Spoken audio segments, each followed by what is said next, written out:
on that whole question about feedback, I found this really difficult because yes, you can give the quick emoji like feedback virtually, but the kind of sustained feedback I like to give to my team, which can often be pretty critical, I find so hard to do virtually because they don't have all the context and just the warmth of my presence to say, look, I'm just giving you some criticism, but here's, I'm not mad at you or any of that.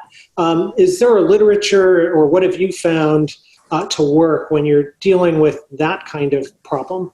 I guess the first thing you can do is you can create that kind of context to some extent, right? So one of the things I've watched a bunch of teams doing is saying, okay, we're all going to be on Slack from 2 to 3 p.m. today. And that way we can start to, as we receive feedback, we can start to ask follow-up questions. We can get a little bit of the nuance. We can, if necessary, turn on our cameras, although I know we're all feeling screen out or burnout from being on video conference pretty much constantly. But I think that there's something about being synchronous there that really makes it helpful if people are not understanding your intent or they just even need clarification on what you have to say that allows them to get that right away as opposed to waiting for it. I think the second thing I would say on that, Neal, is when you study people's experiences of giving and receiving feedback, it turns out there's a difference in the way that givers tend to offer it versus receivers tend to want it. So givers are usually preoccupied with making themselves feel good. And so the danger is, right, you privilege what's going to make you more comfortable at the expense of doing what's going to help the receiver. And so I think this is just a simple perspective-taking challenge for a lot of us to say, okay, if I'm on the receiving end of this feedback, what do I need to hear?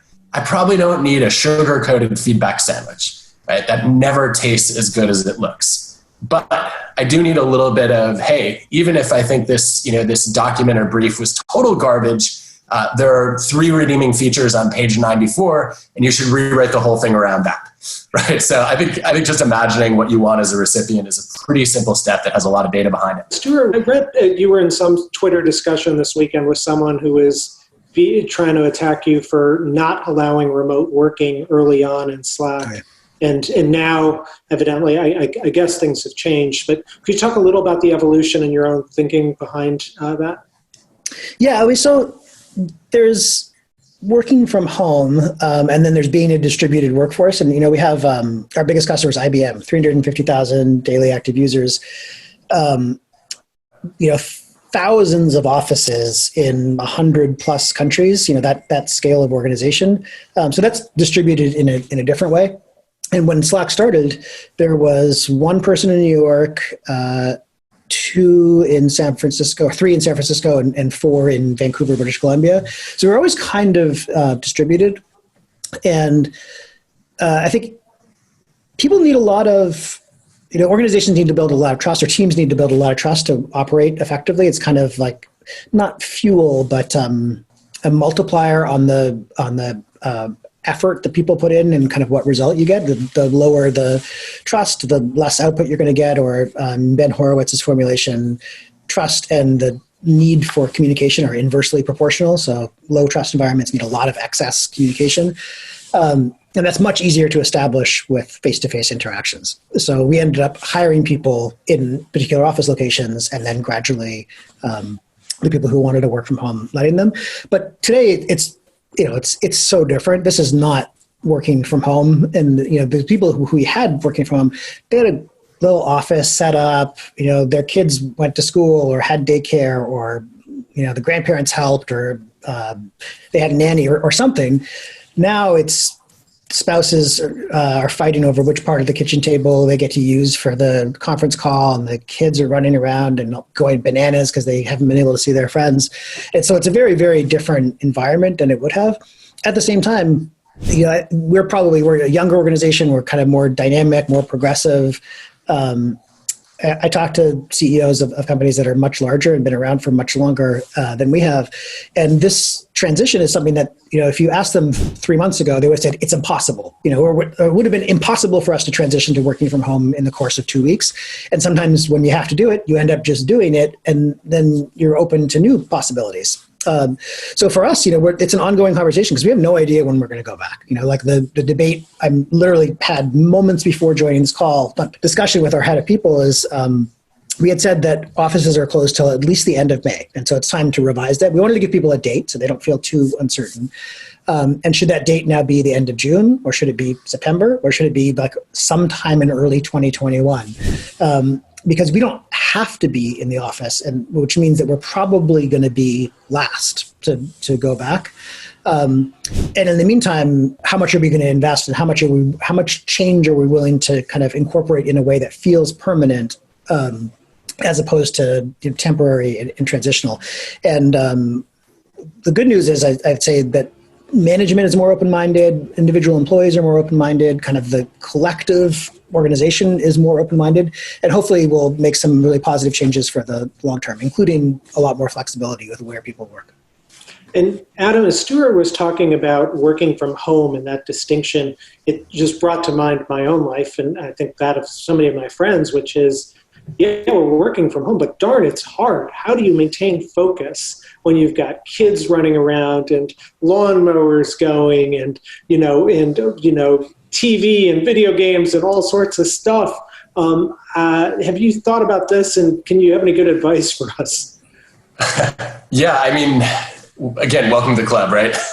I think this is the perfect time to feel self-compassion and say, look, if you had a good friend who was really struggling to stay focused in this situation, what would you say to him?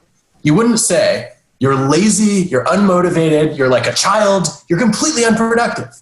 But you would say that to yourself. And I think we need to be a little kinder to ourselves, would be my first thought. I know way too many people who, over the past month, had ridiculously unrealistic expectations for how productive they're going to be.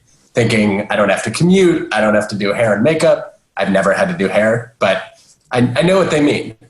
And then they've just found that there's so many distractions and interruptions, it's very hard to stay on track. And I think we should just lower our expectations a little bit in that way.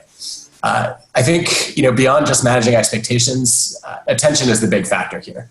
I think a lot of people are obsessed with time management. Time management is not the solution. It might even be part of the problem, as far as I'm concerned, because there are only so many hours in the day, right? And the more obsessed you get about trying to plan every hour perfectly, the more aware you become of how many you're wasting. So I would rather have people think about attention management and say, what if you just start each day with the people and projects that matter most to you? Put those on your calendar. The hope is you make progress on some of the projects. You get real quality time with the people, and you're not so intricately scheduled every moment that you feel like you're constantly falling behind. Some of the research on this looks at how people perceive time. Some people organize their lives according to clock time. So meetings stop and start on the half hour or the hour, and they're very punctual and structured. But they also feel a greater sense of chaos because they're not in control. They're not in charge, right? The clock is. Whereas people who live more according to what's called event time, which is, okay, I've got things that matter in my life. I have goals, I have relationships. And if I plan my life around that, it's a lot easier to feel like I'm actually in the driver's seat as opposed to just along for the ride. Yeah, that's so interesting. Do you have some thoughts, Adam, about for those professions like lawyers or architects or others that actually have to bill by time? The clock is an endemic feature of their life, 6-minute increments or whatever. How could one of those folks make some of these mental shifts, if that's possible? I don't know. I think it's really challenging, and I've become increasingly concerned about hourly billing, in part because there's some research by Sanford DeVoe and his colleagues showing that it causes us to feel that time is more scarce. It also makes us less likely to help others and volunteer because we know the opportunity cost of every moment. So I would actually be a little bit against, especially hourly billing. If you want to bill by the day, fine, right? I think in more macro units, it's less of a problem. But the moment you get into measuring your time second by second, then I start to worry a lot that people feel this tremendous pressure to be on or efficient every moment. If that's your life, I don't really know what to tell you other than to say you can try to make that less of your focus. So ideally, you invest in some tracking software or even a timer that keeps some count of how much time you're spending on different projects without you having to measure it and notice it as you're doing it. I've certainly seen a lot of knowledge work professionals move to that kind of model. So I think anything that makes it less salient for you is the step in the right direction.